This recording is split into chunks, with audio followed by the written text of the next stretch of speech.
রাত পোহালেই মুসলমানদের অন্যতম ধর্মীয় বৃহৎ উৎসব পবিত্র ঈদুল আজহা অর্থাৎ ঈদের আর মাত্র একদিন বাকি। ফলে সারা দেশের ন্যায় চাঁদপুরেও জমে উঠেছে পশুর হাটগুলো। ঈদের ঠিক একদিন আগ মুহূর্তে প্রতিটি কোরবানির পশুর হাটে ক্রেতা বিক্রেতাদের উৎসবমুখর পরিবেশ দেখা যাচ্ছে।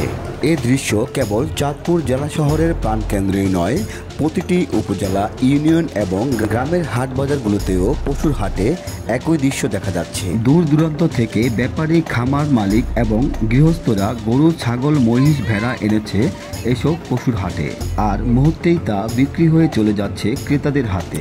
এ যেন ক্রেতা বিক্রেতাদের এক অন্যরকম মিলন মেলা। চাঁদপুর শহরের Swarnakola road, Bagadi union, Puranbazar Osmania senior Madrasa মাঠ, জাফরাবাদ মাঠ সহ বিভিন্ন পশুর হাটগুলোতে ক্রেতাদের উপচে পড়া ভিড় লক্ষ্য করা যায়।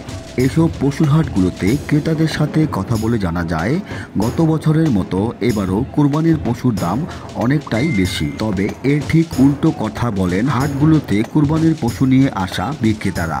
তাদের দাবি, গত বছরের তুলনায় এবারে কুরবানির পশুর দাম অনেকটাই কম। ফলে তারা প্রত্যাশা অনুযায়ী তাদের কোরবানির পশুর বিক্রয় মূল্য পাচ্ছেন না।